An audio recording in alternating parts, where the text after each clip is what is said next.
Okay guys, I've seen a couple of video demos of the RealSwing from NEC, the new firmware that's been released, and I wanted to do my own demo to give you guys kind of a better feel of what it looks like, sounds like. This is done with a blade-in hilt because generally when we configure default files for testing, we do them with a blade-in so we know what it'll be like for most users when they're using their saber. Generally, you don't take your saber hilt and just, like this with it, because who fights like that? We don't, right? We do it with a blade in. So that's when we do our default settings, we configure it assuming that you will have a blade attached to the saber to give it the best, most realistic feel that you can. This is my Soul Assault Maverick. It has an Igniter 3 in it running the SC3 firmware. This will respond the same way as an SC3 board will with that firmware running, okay? It does not make a difference. It will act the same way, sound the same way. All right, so this is right out of the box.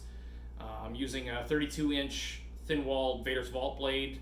I've replaced the film in it, so it's got less film than the standard one does. But other than that, that's what it is, okay? So anyway, I'll do a quick demo here and let you see what it looks like. This is running standard issue, which is font number 1 on the default package.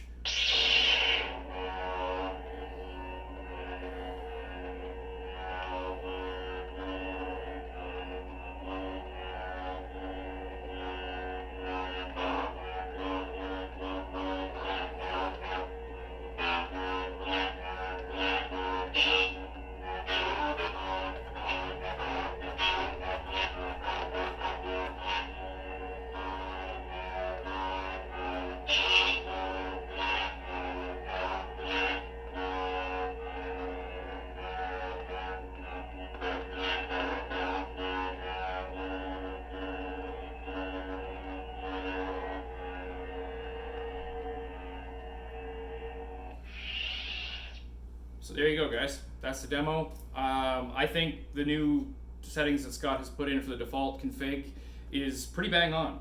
You may need to tweak things a little bit based on your own saber, whether your saber is a little more front heavy, pommel heavy, heavier blade, if your board sits a little further back in the saber or a little further ahead in the saber, if it's on a different angle or whatever, all of those things play a factor, and so obviously are going to change the center of gravity of the hilt. So your motion detection is going to act a little bit differently on your saber than it would necessarily on mine. But again, we test this as much as we can, and we try to find a happy middle ground for people so that it's as close to accurate out of the box as we can make it while taking into consideration all those other factors that could possibly be there. So I hope you guys enjoy it. Again, remember the firmware is available for free download. You can upgrade your saber with it right now. It is on saberigniter.com. Go to the downloads page for the Spark Color 3 and you can get the firmware right there.